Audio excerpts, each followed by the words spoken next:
The saints Cyril and Methodius, Slavic missionaries, began their Christian mission to Great Moravia in AD 863. They came to us from Thessaloniki, the second largest city in the former Byzantine Empire.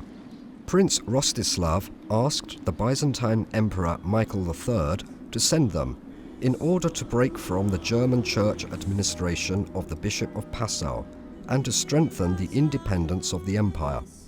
The emperor heard out his wish and sent 2 learned Greeks to Moravia. They soon became popular with the locals because they held their sermons in the local language, Old Slavonic.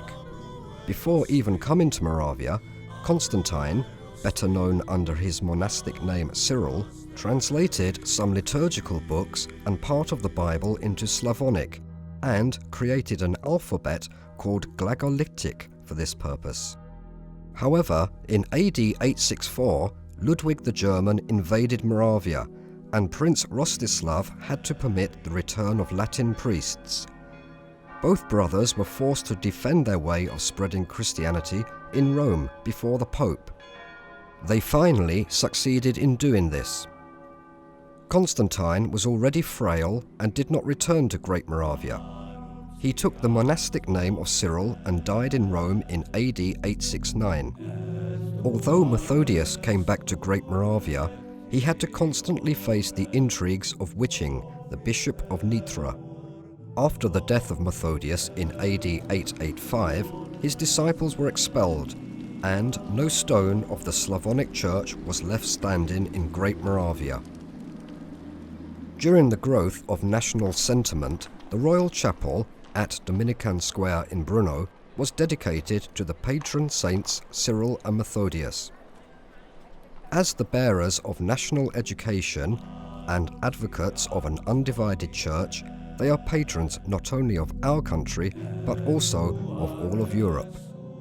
The main patron of the Czech lands, Saint Wenceslas, is a figure surrounded by many legends.